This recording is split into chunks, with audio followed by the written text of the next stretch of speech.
दुनिया भर में हृदय दिवस 29 सितंबर यानी कि आज मनाया गया। ये दिन हृदय की सेहत के लिए समर्पित होता है।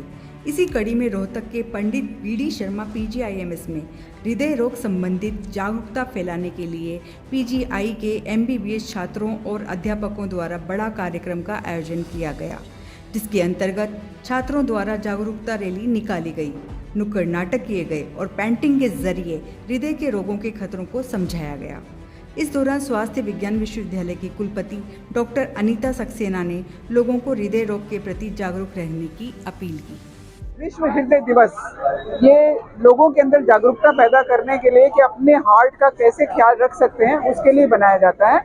आप सबको पता है कि हृदय रोग आज का सबसे बड़ा रोग है और वो तेजी से बढ़ रहा है। हिंदुस्तान में तो भी अभी बढ़ने की स्थिति में है, तो हमें उसको रोकथाम करने के लिए क्या करना है उसके बारे में ये जागरूकता है। उसमें आज के प्रोग्राम में पोस्टर रखे गए हैं, नुक्कड़ नाटक रखा गया है, लोगों को बताया गया है कि किस चीज़ से बचें जिससे कि उनको हृदय रोग से आगे तकलीफ ना हो।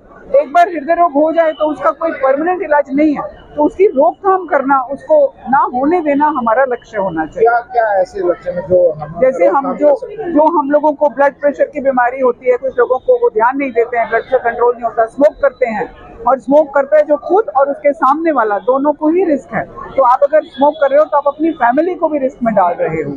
तो स्मोकिंग नहीं होना चाहिए, कोलेस्ट्रॉल हाई नहीं होना चाहिए, बहुत खाने पीने में ध्यान रखना चाहिए, ओवरवेट नहीं होना चाहिए। ये अगर हम 20-22 साल से ही अपनी इस तरह की वो बना लें हैबिट, तो आगे जाके हार्ट डिजीज होने की संभावना कम होती है। अच्छा, किस एज ग्रुप में ज्यादा पाया जाता है? देखिए, पाया तो वो 40 साल के ऊपर पाया जाता है, लेकिन शुरुआत उसकी अंदर ही अंदर 15 साल से शुरू हो जाती है।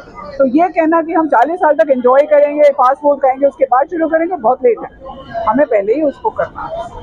अच्छा, आपकी बहुत हैवी ओपीडी रहती है, इंडोर भी काफी रहती है, कितने मरीज हार्ट के आते हैं? हमारे हार्ट के मरीज तो ओपीडी में तो बहुत आते हैं। एडल्ट साइड पे तो डॉक्टर लालर बता पाएंगे कितने मरीज, मेरे ख्याल से 200-250 आते हैं, और बच्चे भी हमारे करीब 35-40 हर ओपीडी में आते हैं। अगर कुछ सालों के बाद से कंपेयर करें तो कितनी संख्या बढ़ रहा है। परसेंटेज कितना बढ़ रहा है इतना बता सकते हैं कि तेजी से बढ़ रहा है।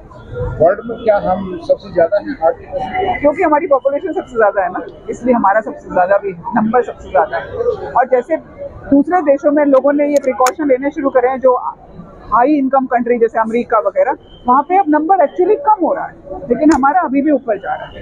अच्छा, अपने पीजीआई में अगर हम बात करें तो क्या लेटेस्ट ऐसा आपने शुरू किया है कि हार्ट के पेशेंट का इलाज बहुत जल्दी हो जाए? हार्ट के पेशेंट का हर तरह का इलाज यहाँ पे पॉसिबल है पीजीआई में, हर तरह का। चाहे आप एडल्ट की बात करो, एंजियोप्लास्टी की बात करो, ऑपरेशन की बात करो, या जो छोटे बच्चों का इलाज है, सब कुछ पॉसिबल है। लेकिन हमें जो परेशानी वो ये है कि लोग बहुत लास्ट स्टेज पे आते हैं। तो हमारा आज का मकसद यही है लोगों को कहने का कि आप लेट ना करो, आपको कुछ भी सिम्टम, आप आओ, इलाज कराओ। अगर आप लास्ट स्टेज पे आते हो तो आप समझ सकते हो कि उतना ही इलाज करने में मुश्किल होती है। यहाँ पे मतलब लोगों को काफ़ी अवेयर किया गया है हार्ट रिलेटेड इश्यूज से, जैसे कि कार्डियक एक्सरसाइज के बारे में बताया गया कि आपको सुबह उठ के एक्सरसाइज करना ज़रूरी है। उसके अलावा खाने पीने में बताया गया है कि लो कोलेस्ट्रॉल लेवल की मतलब डाइट लेनी चाहिए, जिससे कि आपका ब्लड कोलेस्ट्रॉल लेवल है ना वो एक लिमिट में रहेगा, और स्मोकिंग नहीं करनी।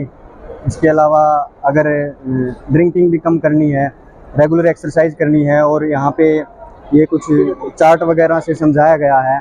बहुत ही अच्छी तरीके से हमें मतलब लोगों को और हम सबको जागरूक किया गया है, स्टूडेंट्स वगैरह को। हाँ, हमें काफ़ी अच्छा लगा ये देख के कि मतलब लोग आ रहे हैं और सुन रहे हैं बातें डॉक्टर्स वगैरह की।